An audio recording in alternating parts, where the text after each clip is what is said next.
UK ടോക്സിലേക്ക് എല്ലാവർക്കും സ്വാഗതം. ഞാൻ ഇന്നെത്തിയിരിക്കുന്നത് നിങ്ങളൊരു പുസ്തകം പരിചയപ്പെടുത്താനാണ്. ഞാൻ നുജൂദ്, വയസ്സ് 10, വിവാഹമോചിത. പേര് പോലെ തന്നെ ഒരു 10 വയസ്സ് ഉള്ള ബാലികയുടെ ഒരു നിയമ പോരാട്ടത്തിൻ്റെ കഥയാണ് ഞാൻ നിങ്ങളുമായി ഇന്ന് പങ്കുവയ്ക്കാൻ ആഗ്രഹിക്കുന്നത്. ഈ കഥ നടക്കുന്നത് ഇതൊരു കഥയല്ല, ഇതൊരു അനുഭവക്കുറിപ്പാണ്. ഈ യാഥാർത്ഥ്യം നടക്കുന്നത് തന്നെ യമൻ എന്ന രാജ്യത്തെ ഒരു കുഞ്ഞു ഗ്രാമത്തിലാണ്.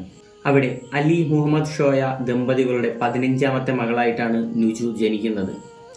താൻ വളർന്നു വരുന്നത് ആ രാജ്യത്തെ യുദ്ധങ്ങളിലൂടെയും തീർത്താൽ തീരാത്ത ക്ഷാമത്തിലൂടെയുമൊക്കെയാണ്. കളിപ്പാട്ടങ്ങൾ വെച്ച് കളിക്കേണ്ട തൻ്റെ ബാല്യപ്രായത്തിൽ തന്നെ അവൾ നിർബന്ധിതമായ ഒരു കുടുംബജീവിതത്തിൽ നയിക്കപ്പെടുകയാണ്. ആ ജീവിതത്തിലോട്ട് കാലുവയ്ക്കുമ്പോൾ അവളുടെ പ്രായം എന്നത് വെറും 10 വയസ്സ്. തന്നെക്കാൾ ഒരുപാട് വയസ്സ് കൂടുതലുള്ള ഒരുവൻ്റെ ഭാര്യയായി അവൾ ജീവിതം ആരംഭിക്കുമ്പോൾ കൊടിയ രീതിയിലുള്ള പീഡാനുഭവങ്ങളിലൂടെ അവൾ കടന്നു പോവുകയാണ്. ശാരീരികമായും മാനസികമായും ഓരോ ദിവസവും അവൾ നരകിച്ച് തുടങ്ങുകയാണ്.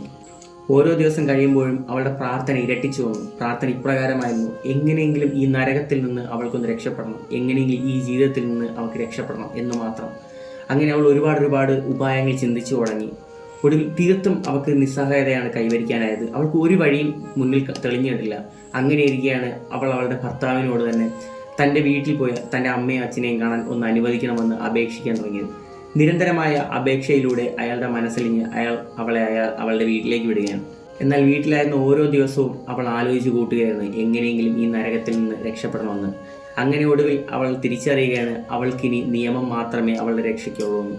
അങ്ങനെ ഒരു ദിവസം രാവിലെ തൻ്റെ ഉമ്മ റൊട്ടിക്ക് വേണ്ടി കുറച്ച് പൈസ കയ്യിൽ കൊടുക്കുന്നു. ആ പൈസയുമായി അവൾ റൊട്ടിക്കടയ്ക്ക് അരികിലേക്ക് പോകുന്നു. എന്നാൽ അവൾ ആ റൊട്ടിക്കടയിലേക്ക് തിരിയാതെ അവളുടെ യാത്ര നേരെ തുടർന്നു. അവസാനിക്കുന്നത് ഒരു കോടതി വരാന്തയിലാണ്. പിന്നെ അവിടെ സംഭവിച്ചതെല്ലാം മനുഷ്യ മനസാക്ഷിയെ തന്നെ ഞെട്ടിക്കുന്ന സംഭവങ്ങളായിരുന്നു.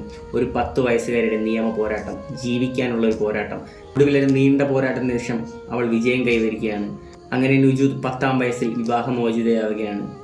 ഒരു നിഷേധിക്കപ്പെട്ട ബാല്യത്തിന് വേണ്ടിയുള്ള നിയമ പോരാട്ടത്തിൻ്റെ കഥയാണ് ഞാൻ നുജൂദ്, വയസ്സ് 10, വിവാഹമോചിത എന്ന നോവലിലൂടെ പരാമർശിക്കുന്നത്. ഇത് കേവലം ഒരു നോവൽ അല്ലെങ്കിൽ ഒരു കെട്ടുകഥയായിട്ട് മാത്രം നമുക്ക് കാണേണ്ട ഒരു കാര്യമല്ല. കാരണം ഒരു ചരിത്രത്തെ തന്നെ മാറ്റി സൃഷ്ടിച്ച ഒരു 10 വയസ്സുള്ള ധീര വനിതയുടെ കഥയാണ് ഇവിടെ അറിയുന്നത്. ഈ പുസ്തകത്തിൻ്റെ അവസാനം ഇങ്ങനെയാണ് അവസാനിപ്പിക്കുന്നത്: ഞാൻ സനയിലേക്ക് ചെല്ലുമ്പോഴൊക്കെ അവൾ ആവശ്യപ്പെടാറുണ്ട് ചായ പെൻസിലുകൾ കൊണ്ടുവരണമെന്ന്. അവളുടെ കൊച്ചു വീടിൻ്റെ പൂമുഖത്തളത്തിൽ മുട്ടുമടക്കി കുമ്പിട്ടിരുന്ന് എപ്പോഴും അവൾ ആ ചിത്രം വരയ്ക്കുന്നു. ധാരാളം ജനലുകളുള്ള വലിയൊരു കെട്ടിടം. ഒരു ദിവസം ഞാൻ അവളോട് ചോദിച്ചു, ഇത് വീടോ സ്കൂളോ അതോ ഹോസ്റ്റലോ? ഇതൊരു വീടാണ്, സന്തോഷത്തിൻ്റെ വീട്.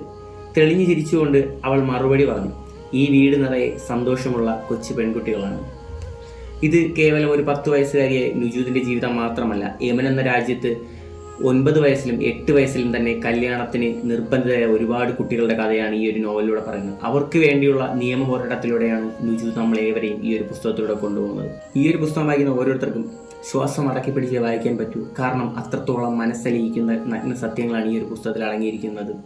എന്തുകൊണ്ടും ഒരു വായനക്കാരന് തീർത്തും വായിച്ചിരിക്കേണ്ട ഒരു പുസ്തകമാണ്. നുജൂദ് അലിയും ഡെൽഫിൻ മിനോയും കൂടെ എഴുതിയ ഞാൻ നുജൂദ്, 10 വയസ്സ്, വിവാഹമോചിത.